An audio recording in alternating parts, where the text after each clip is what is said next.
Striving for perfect technique and not caring about technique is the difference between a 24 years old and 20 years old version of me. Hello everybody, and welcome to my channel, Mr. Physique here, and today I'm going to talk about mistakes I have done throughout my training career, diminishing lots of gains and making the first part of my fitness journey way longer than it should be. If you recognize yourself doing these mistakes, I'm here to help you out of that. I have listed down 10 mistakes, and I'm going to go through all of them in this video, and I'm going to point out why they have held a lot of training results back. I'm not going to focus on the kind of most obvious mistakes, like using a bro split when I started lifting and not counting macros when I started lifting, or skipping leg day. I will have more emphasis on the mistakes I have done several years into my training career, contributing to plateauing before I actually have reached an advanced muscular and strength level.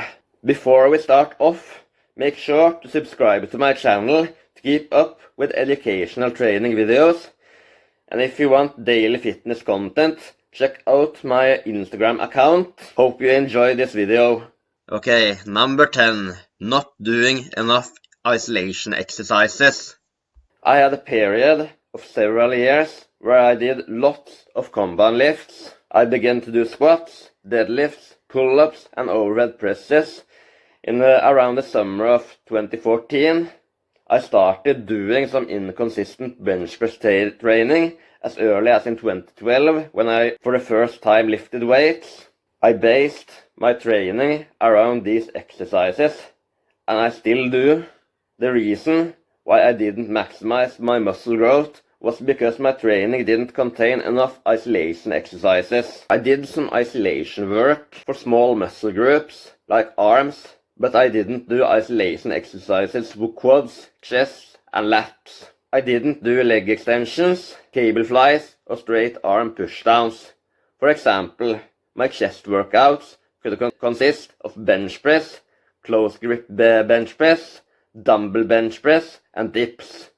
Only compound exercises. Somehow all of my joints resisted that, as I have a really good genetics to stay injury free.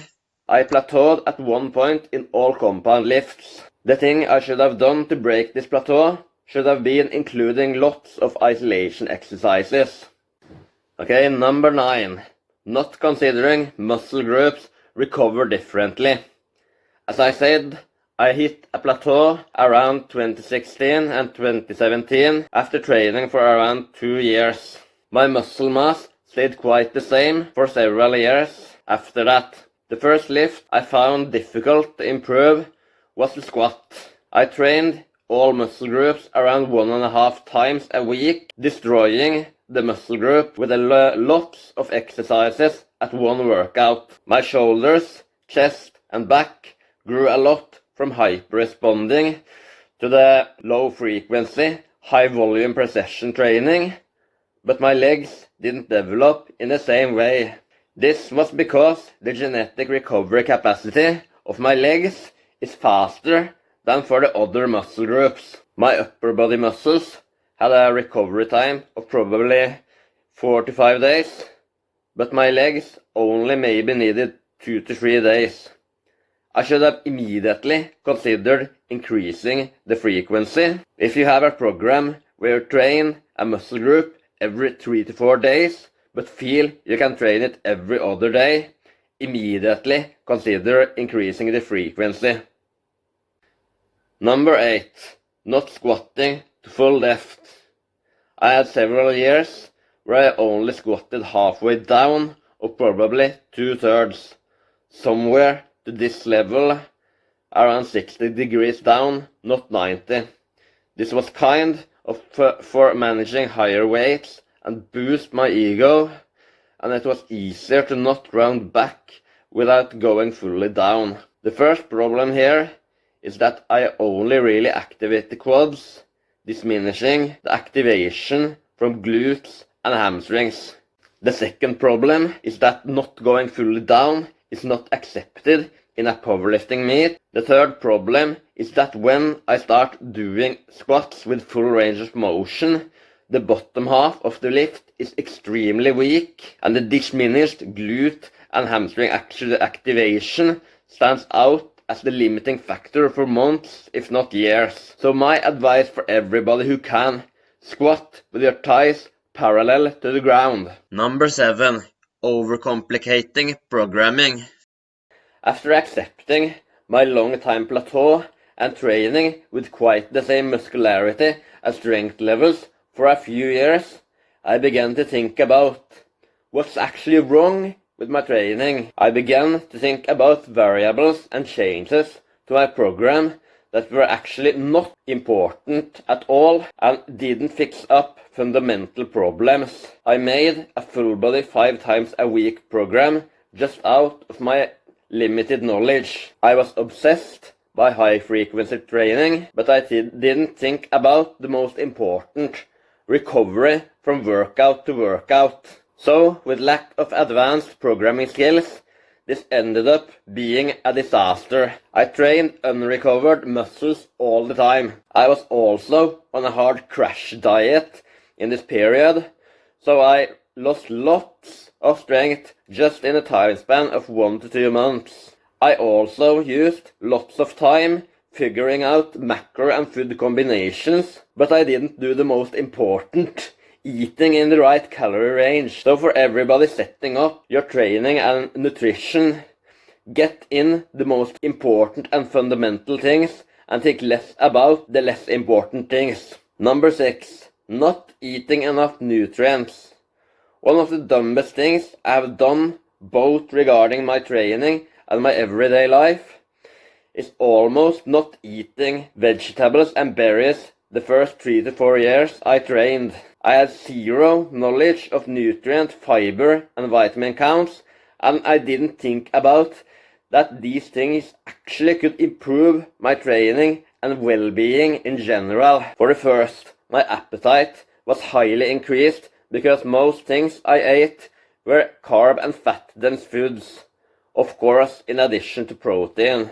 A person who maintains a low body fat needs high fiber foods to feel full. For the second, I was nutrient deficient because I didn't eat foods containing sufficient magnesium, vitamin A, potassium, iron and calcium. As I made bad food choices, no wonder I didn't have a low body fat percentage early on. Number 5. Not prioritizing good form.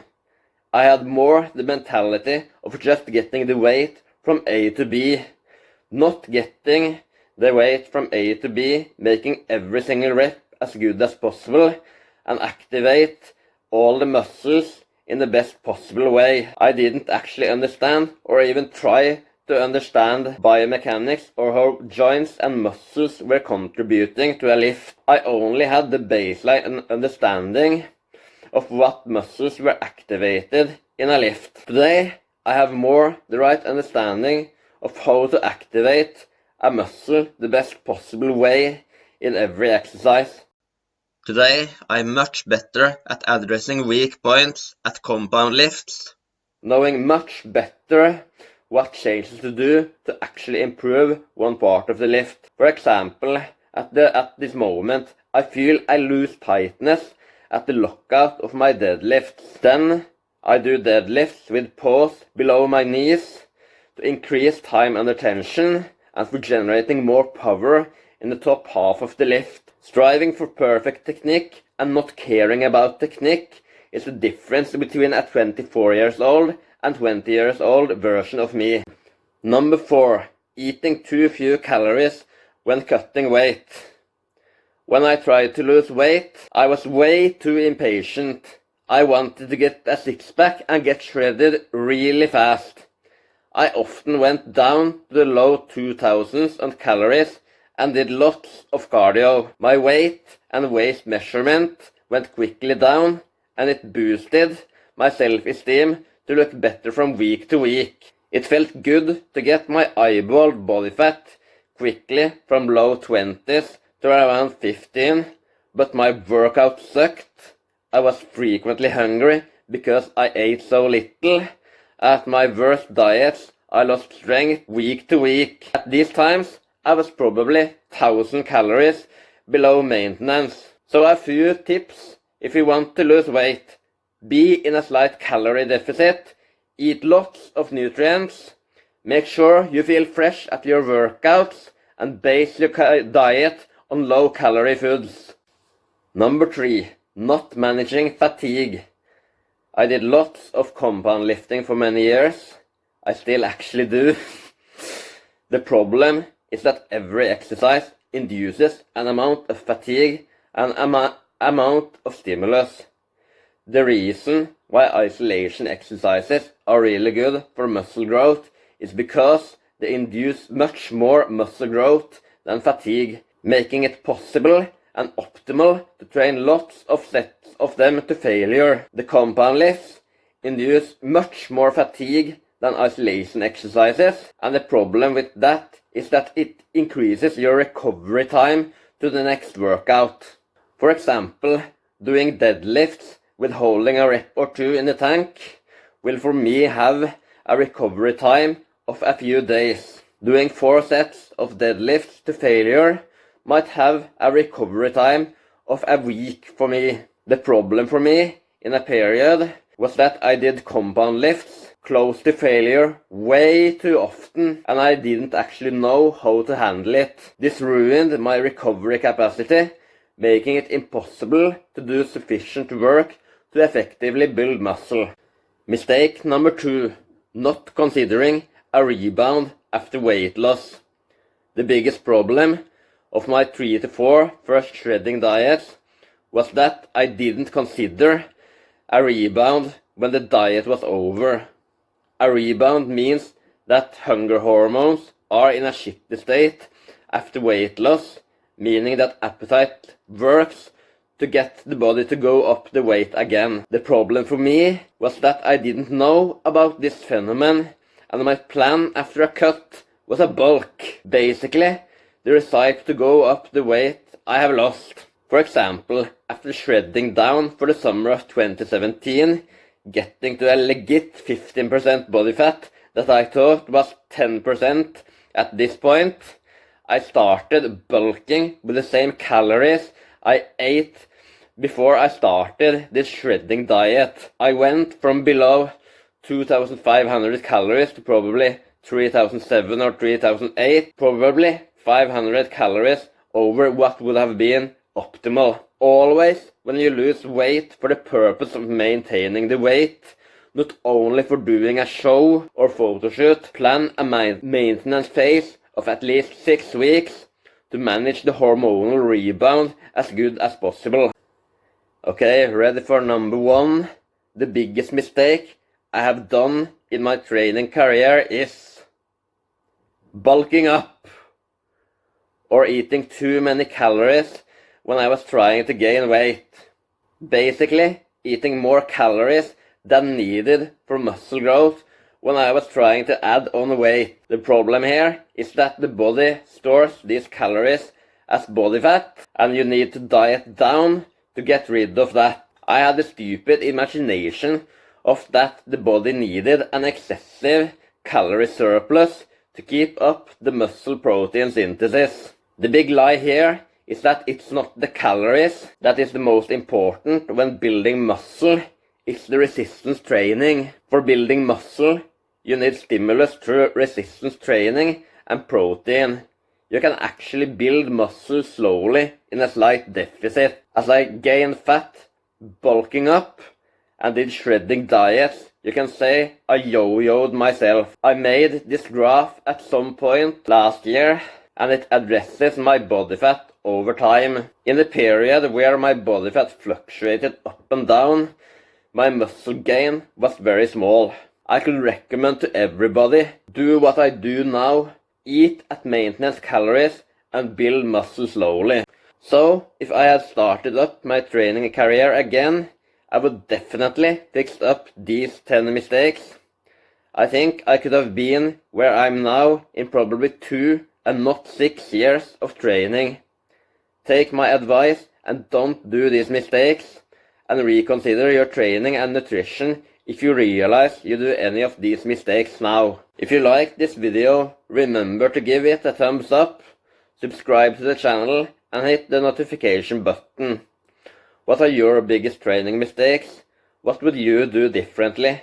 Drop a comment down below. Here are 2 of my other videos. Do you want to see my lifetime natural training transformation? Do you want to learn about body fat tests? Watch my other videos. So thank you for watching and see you in the next video. Mr. Physique signing out.